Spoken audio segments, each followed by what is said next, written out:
Reka tunyarukire mu Bushinwa aho imyiyereko ya ba nyampinga batarengeje imyaka 5 yateje impaka ku mbuga nkoranyambaga.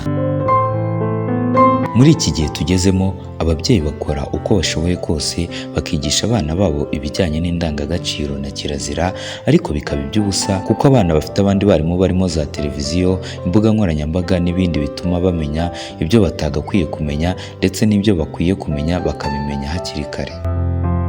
Muri iyi nkuru rero turagaruka ku kuba abana bo mu Bushinwa batarengeje imyaka 5 baremerewe kujya kwerekana imideri mu myenda benshi bita sexy. Ibitangazamakuru bitandukanye bivuga ko mu bana bose bakoze imyiyereko nta n'umwe wari urengeje imyaka 5 y'amavuko.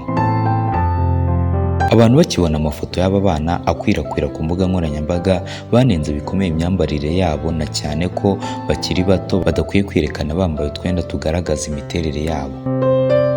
Umwe mu bababajwe na byanditse kuri Twitter ye ati, sinumva ukuntu abana nk'aba bakiri bato bakoreshwa ibintu nk'ibi.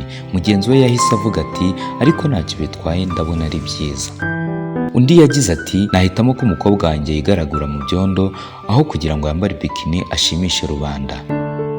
Undi nawe yavuze ati, mbaye mfite umwana w'umukobwa sinamwemerera gukora ibi bintu.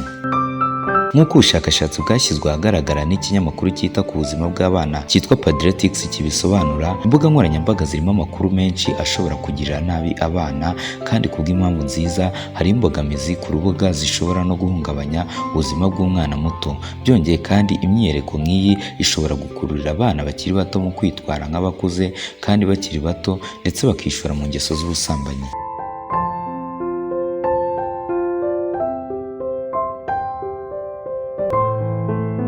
This is Slim Jesus Entertainment. Kora subscribe kuri YouTube channel yacu, mwibutsa ko nandi wakora amakuru meza kandi yizewe atari kuri YouTube channel yacu Slim Jesus Entertainment. Kora subscribe dukomeze tugendane 5 kuri 5.